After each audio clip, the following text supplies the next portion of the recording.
So now let's explore what the experts have to say about parenting from the heart and the emotional and psychological development of the child. Personality development. In The Secret of Childhood, Maria Montessori wrote, "The amazingly rapid progress in the care and education of children in recent years may be attributed to an awakening of conscience. Not only is there an increasing concern for child health, but also a new awareness of the personality of the child as something of the highest importance." That's my daughter at her Montessori preschool with her little minions. In one of my favorite books, It's Not Your Fault by Patricia Romano McGraw, she writes, "Your brain patterns itself in response to experiences. Relationships are powerful experiences, and so relationships change your brain.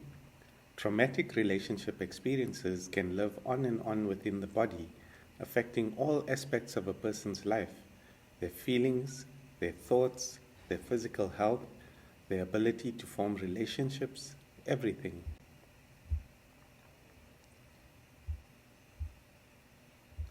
In Healing Developmental Trauma, Lawrence Heller and Aline Lapierre wrote, "The capacity for self-regulation is first learned by the infant through the relationship with the mother or a close caregiver. If, for whatever reason, the regulation process between mother and infant is disrupted, the infant does not develop the core capacity for regulation. If a mother's capacity for self-regulation is compromised, she cannot soothe herself and therefore cannot adequately regulate her baby's nervous system."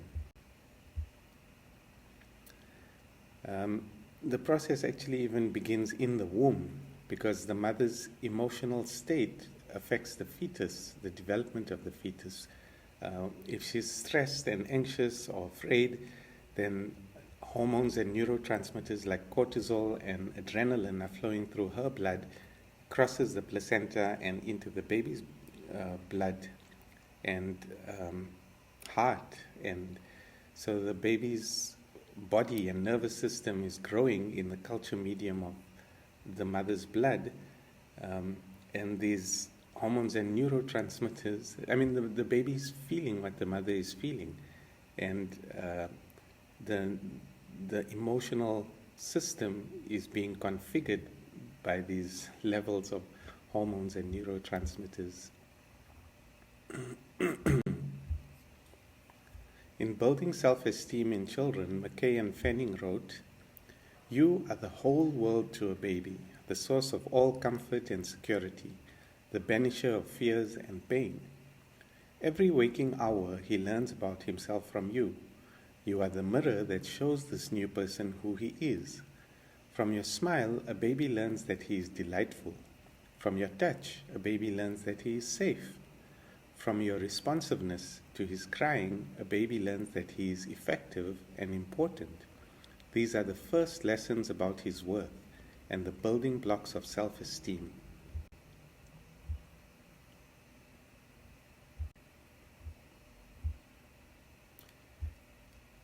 A baby is not born with the ability to comfort and soothe himself.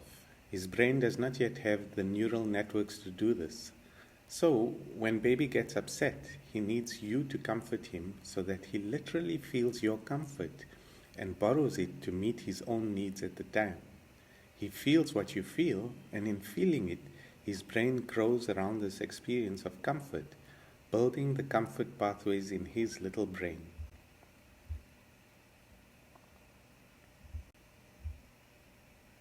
In Emotion-Focused Therapy, Leslie Greenberg wrote, "A nursing baby whose needs are responded to with loving attention and cradling affection absorbs his or her mother's loving gaze and receptive arms along with the milk and drifts contentedly back to sleep. The child learns that people can be trusted to notice one's needs and can be relied upon to help, and that his or her own efforts at need satisfaction will meet with success. A parenting style that is responsive and sensitive to children's signals results in infants high in social and cognitive competence."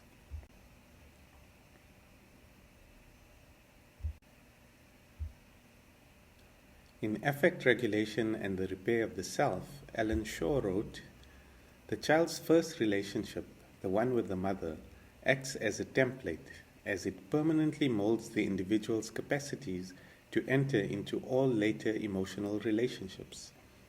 These early experiences shape the development of a unique personality, its adaptive capacities, as well as its vulnerabilities to and resistances against particular forms of future pathologies."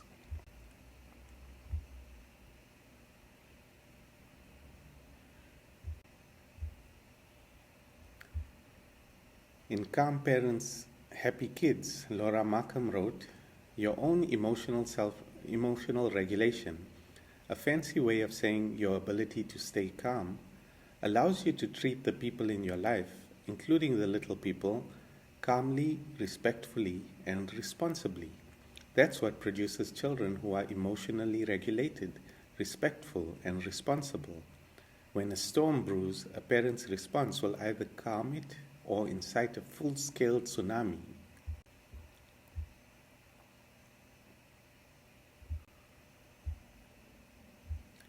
In Attachment Theory in Practice, Susan M. Johnson writes, "We are first and foremost a social, relational, and bonding species. Over the lifespan, the need for connection with others shapes our neural architecture, our responses to stress, our everyday emotional lives, and the interpersonal dramas and dilemmas that are at the core of those lives."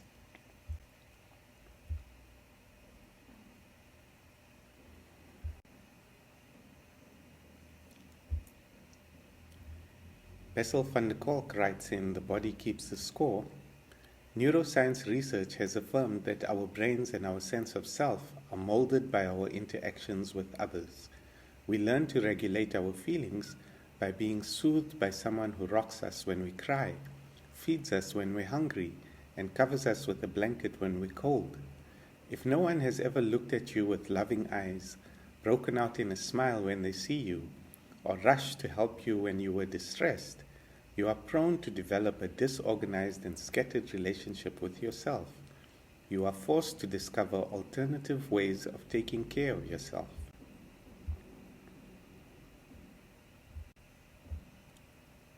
In No Drama Discipline, Dan Siegel and Tina Payne Bryson wrote, "If repeated experiences actually change the physical architecture of the brain, then it becomes paramount that we be intentional about the experiences we give our children.